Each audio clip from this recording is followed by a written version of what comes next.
But yeah, this guy is really interesting. We're going into a different stage now. We're going to go back in time a little bit. I'm going to introduce you to Pottinger's girlfriend. And Pottinger's Chisel girl. face. Yeah, look at it. She's got that jaw.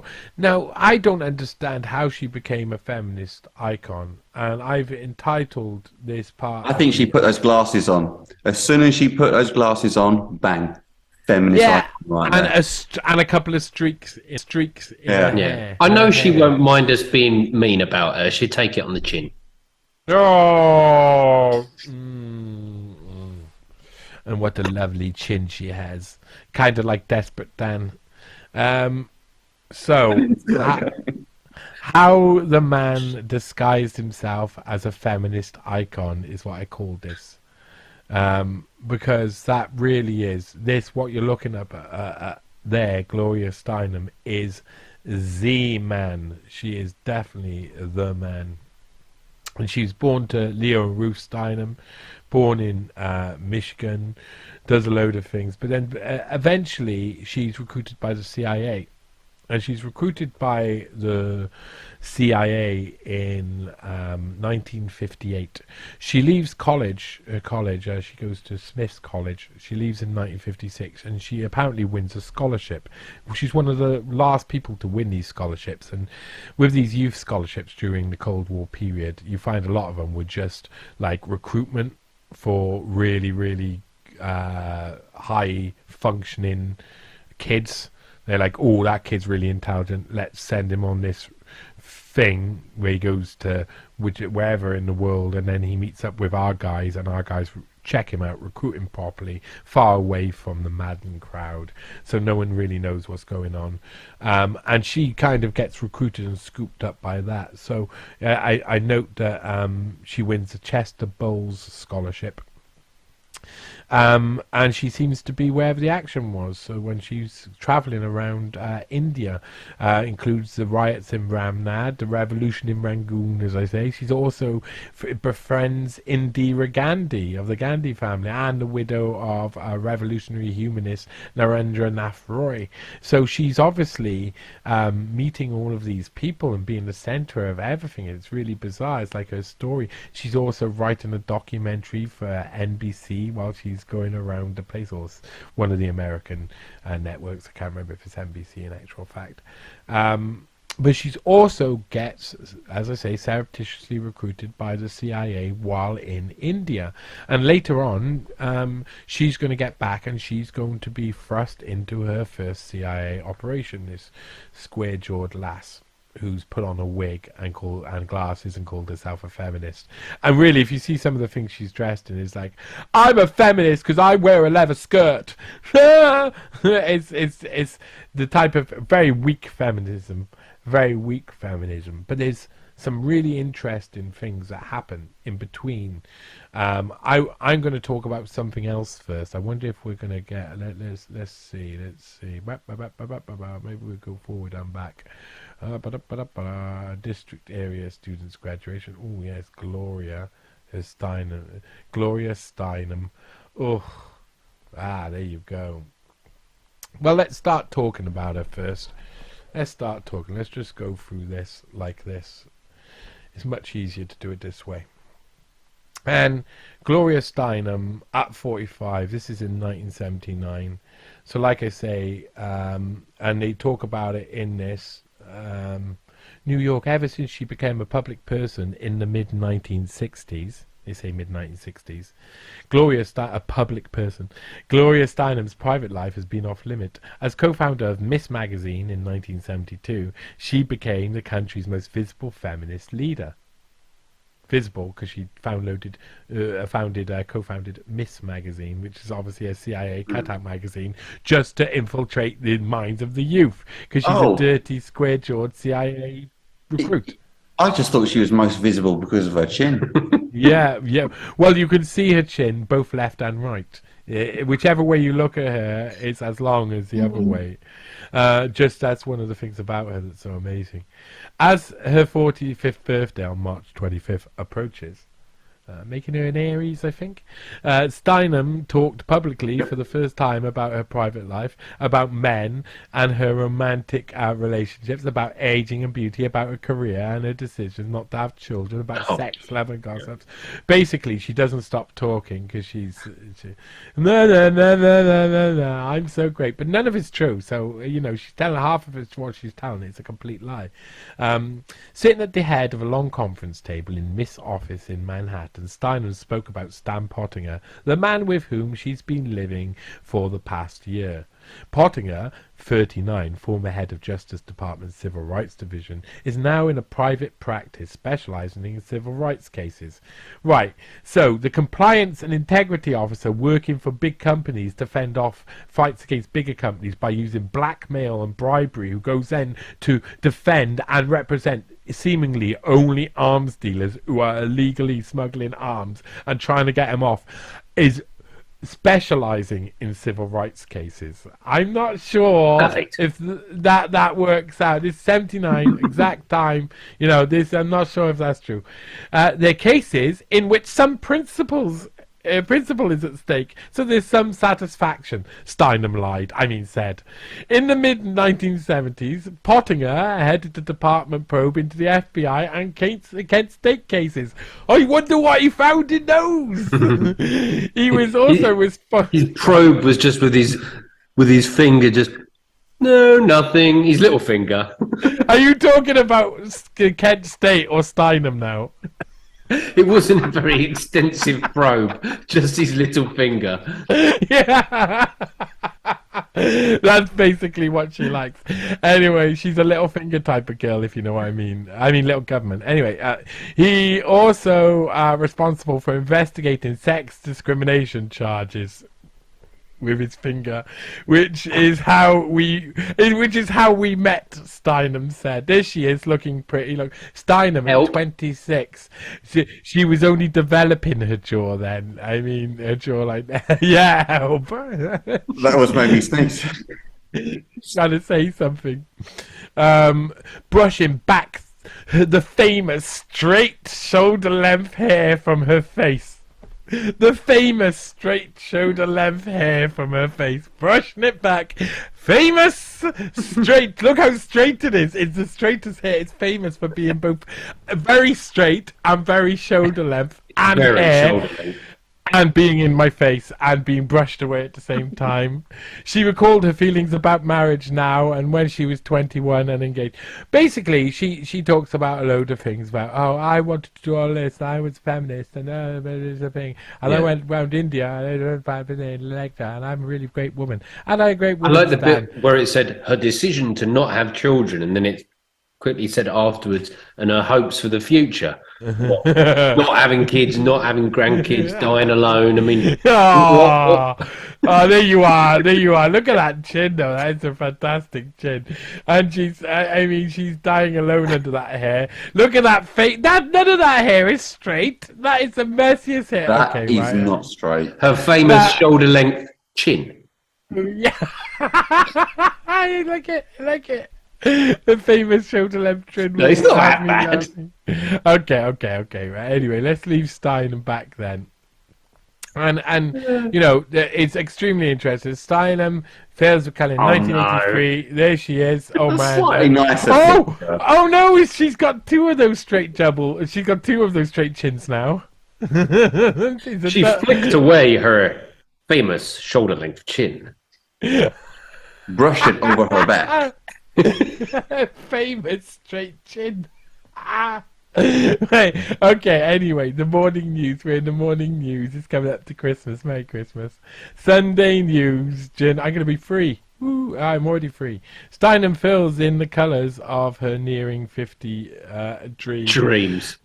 So this is really important and really interesting. Okay, right. This is one... it's probably about 6 months before her and Stanley Pottinger break up. She met Stanley Pottinger in 1974. They start working together or living together, partying together, sometimes living a little bit together, known out and about. She's as CIA as they come, he's as CIA as they come. They're obviously a good match. And so she's getting on now, and this is a really important time. So Steinem has been going along with all of this, giving into the process. The public rare view of her personal life on ABC's TV's 2020, she was shown dancing at a disco with a long-time friend, Stan Pottinger, then later demonstrating some childhood tap dancing ability for Barbara Walters. So Stan's mentioned in this briefly, and she's about to dump Stan, partially I think and she's still out at parties with him up until the point when the Iran-Contra scandal breaks and his name is put all over the newspapers as being central in organizing, as wiretaps showing him and his conversations with Cyrus Hashemi in 1980, showing that he was central to organizing the arms deal for Iran and probably the October surprise. So that caused loads of trouble. So Miss CIA over here runs off with Mort Zuckerman, the industrialist billionaire, who was also, I think he might have been related to the mega group guys at some point. But these guys all all in the same circles now, and we go back in time and we see if we got a little sign of her younger Gloria Steinem when she was younger. But we're going to get on to this, and I'm going to quote from her book first, because we haven't got much more to go through. I know it looks like a lot, but we haven't got much more to go through. It's probably another 15 minutes, and we're going to talk about an event that happened. You see, Gloria Steinem, let's go to here first. Let's borrow it again. This should be from one of my favorite books ever to be written. Hugh Wilford is my favorite person in the whole world. There's multiple points where I find his work massively important, and he talks about Gloria Steinem in his masterpiece, The Mighty Wurlitzer, which also helped me understand Kissinger's international seminar. It was the fall of 1958, and like many educated of her generation, Gloria Steinem was having difficulty finding a rewarding job. Dazzlingly bright and talented, just returned from a 1.5-year-long scholarship trip to India, where she had befriended Indira Gandhi and widow revolutionary humanist M.N. Roy.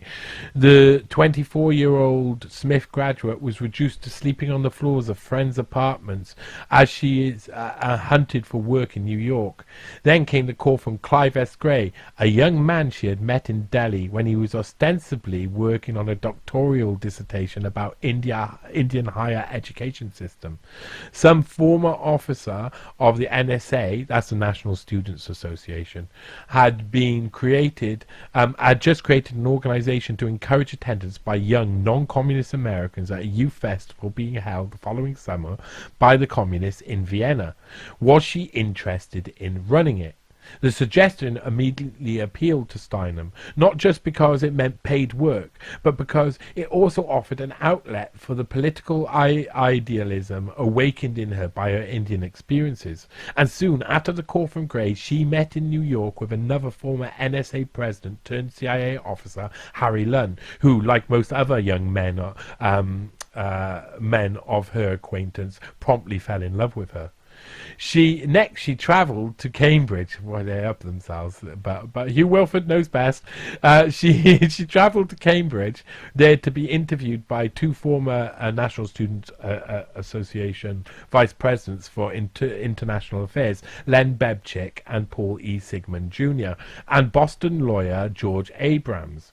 By January 1959, she had taken up the post of Director of Independent Services for Information with the offices in Harvard Yard, again based in Harvard, and a salary of $100 a week, plus $5 per diem, because Cambridge rents were so expensive, a generous allowance fixed by the infatuated Lunn.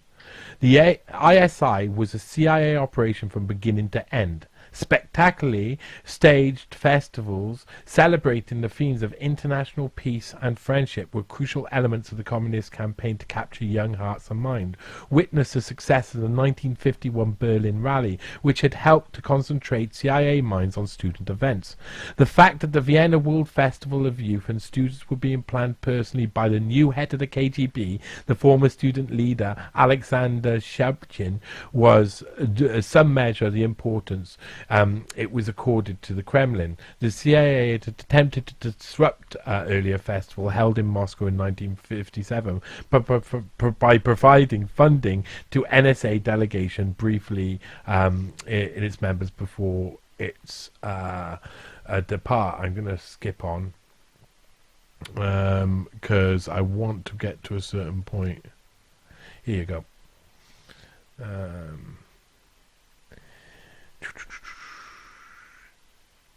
This is really important. The 1959 rally in Vienna, I may have just skipped to the same part. 1959 rally in Vienna was the first to be held outside the communist bloc, and this greatly increased the scope for such activities. The NSA, however, was officially boycotting Vienna, hence the need for other measures to ensure attendance by anti-communist American students. Lund, Sigmund and Bebchik were all working directly for the CIA. When they organized the ISI, so too was Gray, whose real purpose in India was talent spotting potential agents in the student movement. As for Steinem herself, she became witting when she began asking questions about the ISI's funding, and the undercover CIA officers explained that the Boston grandees and foundations apparently subsidizing the ventures were in fact pass-throughs for secret official funding. So she knows from the start she is recruited by the CIA, definitely, during that period. But the person she had met in India, and something happens in between. Her going to that meeting where she agrees to go to Austria to this Vienna festival and campaign against the communists and organize the non-communist fight back against these communist youth leaders. Something else happens in between her being what I see as her being recruited in this obvious mission round India that was to gain experience and a backstory so that she could then be said, oh, she did all of these wonderful things and now she's a civil rights activist. Well, no, she was implanted with really famous people and put in really famous situations. Like one day she woke up and there had been just coincidentally a coup in the country where she was. When she was like traveling out of India and stuff, it's all of these things happened. But in between her returning to America to have these meetings at Harvard and be based on this, something else happened, and there was a transferred admiral named Rear Admiral Lynn C. Quiggle, and he's lost at sea. Now, if you go past a certain point in the 1950s, you will not find his name ever really mentioned again, and it's a real sad fact. Quiggle, his name was Quiggle, and he was a rear admiral, but he was bigger than that. In fact, he was due to take over. He was to become commander of Amphibious Group 1 at San Diego. That's Amphibious Group 1. That's an entire naval group. That's an enormous responsibility. He was a big guy, and he was being transferred on this ship. There was a passenger ship, but was originally built during the war to be a Navy ship, the President Cleveland, but by the time the ship was finished, the war was over, and so was repurposed. Now, on the ship, and one of the last people to mention to see Quiggle alive turned out to be this newly recruited CIA Gloria Steinem, 24 of Washington, who gives the narrative to the event of Quiggle. Quiggle's on this ship. He's there 800 miles outside San Francisco, and here's what is said over here. He goes missing. Fellow passengers said Quiggle had been acting peculiarly. One, Gloria Steinem, 24 of Washington, D.C., so she's of Washington, D.C. now, said a ship officer told her, so second-hand information already, Quiggle was heard to say to his wife, "You are better off as a widow."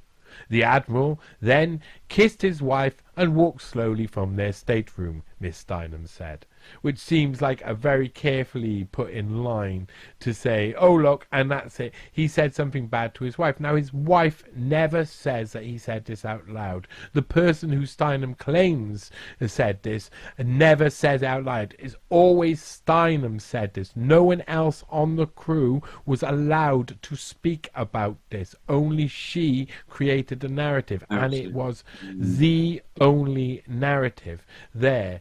Admiral Quiggle had been named previously in the previous year to a US-Japan panel. He was also part of a UN, and here he is, Lynn Quiggle. He was part of some sort of UN program as well.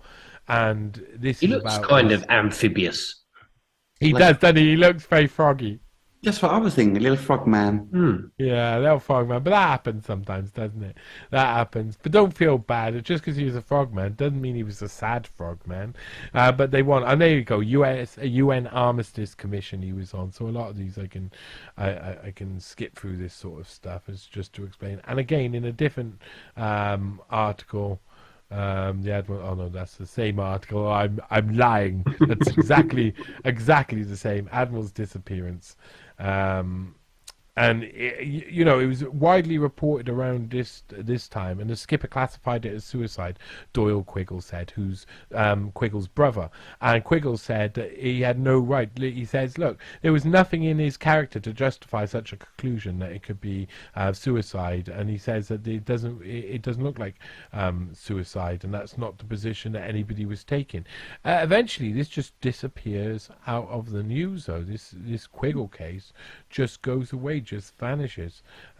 This is one of the last, and here again, the narrative, the one set down by Steinem, keeps getting repeated over and over. There's loads of these little articles where they'll show a little picture of Quiggle, and they'll say missing at sea, and this is from after the thing, and you say, you better off a widow. Now he's saying, you're better off without me before, whatever, and then he kisses his wife and goes off and commits suicide. And Gloria Steinem mentions this once, where she says, I had a choice, either learn Chinese or get converted and talk to the crew. And this is where she's talking about getting onto the ship. She's claiming that she was a stowaway on this ship that Quiggle was on. Gloria explains, not only did the crew speak English, they sneaked her above decks during the day so she could mingle with the more privileged passengers. Oh, a stowaway, apart from she wasn't. Among them were Rear Admiral and Mrs. Quiggle. And when Admiral Quiggle disappeared en route, the tragedy was the talk of the ship, especially since one of the ship's officers had overheard the Admiral's tell his wife, you'd be better off a widow. One thing you don't usually catch stowaways doing is mingling. Yeah, I know. It just generally seems like hiding. Yeah. Of fear of getting caught. That's why they're a stowaway. Preposterous. And I've got another article that's included. I haven't got it here. It's in the source it's in the actual piece, sourced up. It shows that it says at the time that Steinem had befriended the Quiggles. It said she had befriended her, so that mingling had led to friendly talking. And she says, when they docked, the captain forbade the crew to speak to the press about the incident, but Gloria had received no such instructions, so she tried to be helpful. She answered reporters' questions and was shocked to find herself quoted from Washington to Tokyo. Oh, shocked to have supplied a narrative after being recruited by the CIA. So it's extremely interesting. And of course, that Mighty Wurlitzer piece is extremely important as well. Really important to understand who Gloria Steinem was, her relationship with Stan Pottinger. There's a fair few repeats in this. Her very straight chin. And eventually, of course, she goes and works works for the CIA as a feminist leader. She paints herself as a feminist leader, yet most feminist leaders say she doesn't represent anything we say. And then as soon as feminists is needed and the trans debate comes in, she just turns against them anyway, so it doesn't matter anyway. and so they talk about like she's reported all throughout the 80s. She's reported as this amazing, like she's reported alongside Streep and others who were the most popular people at the time, being reported as these massively important people. And it doesn't look like it. Gloria was house guesting. That's what they call it, with capital attorney Stan Pottinger on Long Island recently, house guesting, putting people up. I don't know what that means, but she's all around town by this point.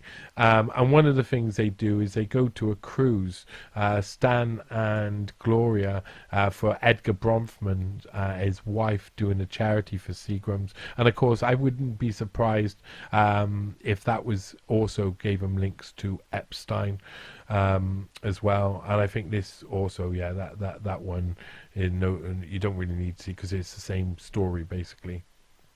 Excellence in Steinem. So here is basically 1984. This is the last time, May 1984. I think it's June, so it's just a few weeks later. Bill Real. It's nearly like B Real from Cypress Hill. That's what I thought. Yeah. And his hair as well.